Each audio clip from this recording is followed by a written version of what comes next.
Assalamu alaikum wa rahmatullahi ta'ala wa barakatu. Ina mutane na. Wai ina zaune ne sai muka yi magana da ni da wata kwastoma ɗina. Sai ta ce ma anti Rashida kina sai da magungunan mata. Wallahi akwai wata shekara da daɗewa ya kai wajen shekara 7 wata mata ta zo daga sunan garin nan da ta faɗa. Kin ji sunan ƙasar nan. Ba Libya ba, ba Arlit ba, can wuraren ne. Wai ta ce da ta zo wallahi matan nan ta kawo wani ɗan mukulli.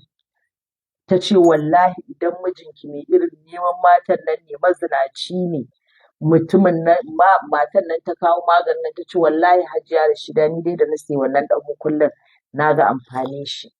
Ta ce idan mijina zai fita gurin aiki daman ɗan mukullin nan yana nan duk sanda mijina zai fita sai in ɗauko ɗan mukullin nan in rufe haka ta ce ma in rinƙa yi.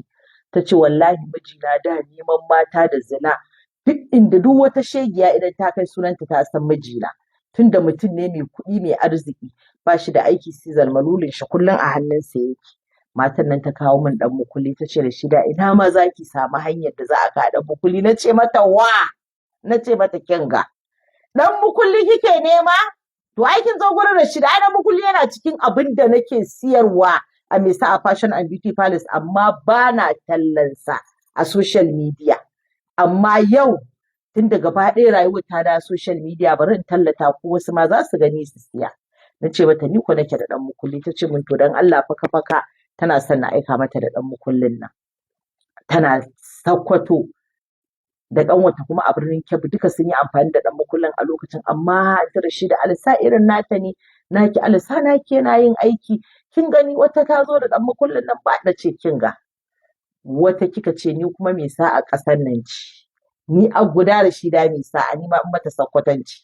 Na ce ki sai ɗan mukulli ki kulla mijinki ki juya baya ki ci gaba da buga capacity ki a gidan aurenki. Ta sai ɗan mukulli. Ta ce anti Rashida ta ce mukullin nan fa zan buɗe. Na ce saboda me yasa za ki buɗe? Ta ce ai ni ranar da na manta in gaya miki ya tafi na kulla ɗan mukulli na shiga wata hidimar na manta da ɗan mukulli da kika aiko min kwana 3 ɗan mukulli yana kulle. Ta ce duk lokacin da za mu zo da daddare mu kwanta da miji ayi zalmanulu ya tashi sai ya ki tashi sai ya ƙi yin aiki.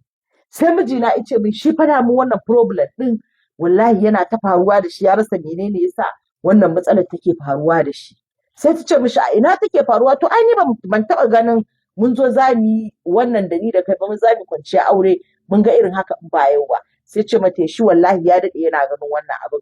To kin ga it means abubuwan suna ta faruwa kenan lokacin da yake tafiya tsalle-tsallen shi. Tana zaune ta ce sai da in zauna ne shiru na shiga tunani sai na ce ta na zabura na shiga durowa da gudu. Ta ce ina ɗauko ɗan mukulli na gan shi a rufe sai na buɗe ɗan mukulli na dawo na zauna. Mai gidana dai yana can yana ta shaƙa bacci yana mai shari can an jima dai na ɗan kai hannu irin dai na mace da miji da ake ɗan yi. Na ce ina ɗan taɓo mai gidana sai na ji zalmalulu ya yanke. Ta ce Allah ka gyara aikin malam. Ta ce anti Rashida wannan ɗan mukulli ya dole in miki talla. Na ce ban tallan ki da kanki ne ma zan yi tallan kayana. Ai wannan ɗan mukullin duk wanda ya sani ina da kwastomomi da yawa da suke amfani da wannan ɗan mukullin suna da yawa kwastomomi na wallahi azim da suka yi amfani da wannan ɗan mukullin kuma sun ga alfanun shi da fa'idarsa. Kuma wannan ɗan mukullin shi kansa ɗan mukullin nan na gaya muku malamai ne suke haɗa min kaya na haɗa shi ake yi. Wannan ɗan mukullin idan mijinki ɗan ɓallaruga ne to ki yi ki gumtse ɗan tatuwan hular uba ba na zage shi ba amma wallahi kar ku ɗaga ƙafa mu fa tsakaninmu da maza ba sulhu mun riga mun bonkare sai mun mallaki mazajenmu wallahi mun daina ɗaga ƙafa mun daina ciyayya da matan waje mu kaɗai za mu rinƙa cin kayanmu mu kaɗai za mu rinƙa ɗiban roman demokuraɗiyya ɗin mu akan menene za mu saki jiki a rinƙa bawa ƴan iska a waje maza can suna yawo namiji ya ci ne nan ya je ya tsoma adan shi ne nan ya zo ya tsoma to ki kulla kayanki in ga ƴar iskan da za ta samu damar da in ga ma nutsuwar da zai samu da har ya je ya kula matan to kar ki saki a baki labari dan mukullin na a Mesa a Fashion and Beauty Palace kadai yake kan wata ta zo ta ce za ta miki tallan dan mukulli in ba nawa bane ba shirme ne ki zo ki sai na Rashida ne sa'a ki yi amfani da shi ki gwada kwastomomi na da suka daɗe suna siyan kaya a gurina, to albishirinku Allah ya yi wa ɗan mukulli zuwa. Duk wacce bata mallaki nata ba ta yi ƙoƙari ta zo ta mallaki nata. Kar ta sake a bata labari, amma ɗan mukulli baya cikin promo. Ɗan mukulli baya cikin promo, don wannan shi ake kira da ogasa. Yawwa, ogasa. Wannan shine oga. Wannan shine Miss President na Mai Sa'a Fashion and Beauty Palace. Ba wasa da wannan, kar ku sake a baku labari. Shagon mu yana nan a garin Abuja, a Aura Market opposite in Prince and Princess. Muna buɗe shagon mu tun daga ƙarfe 10 na safe har zuwa ƙarfe 5 na yamma. Sannan muna aikawa da kayan mu ko ina. Muna aikawa da kayan mu garin Kano, Abuja, garin Kano, Minna, Port Harcourt, Ibadan, ke duk inda kika sani a Najeriya muna aikawa da kayan mu. Sannan muna aikawa da kayan mu har ƙasashen waje. Kar ku sake a baku labari, kayan kamfani daban da na shago. Ina ƙara sanar muku da promo ɗinmu da za mu yi shi tun daga 1 ga watan Disamba har 5 ga watan Januwari.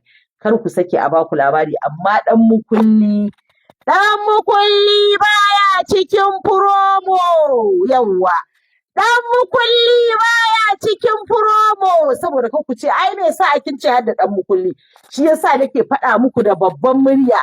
Ɗan mukulli baya cikin promo, kuwa jama'a. Ɗan mukulli baya cikin promo. Miss President baya cikin promo. Kar ku sake a baku labari. Mai Sa'a Fashion and Beauty Palace ta ku ce. Kullum ina gaya muku, ni ma fa yanzu na zama 'yar gayu, na zama sweet 16. Saboda na kori timbi, na yi yaƙi da jahilci na timbi. Kar ku sake a baku labari, sai kun zo.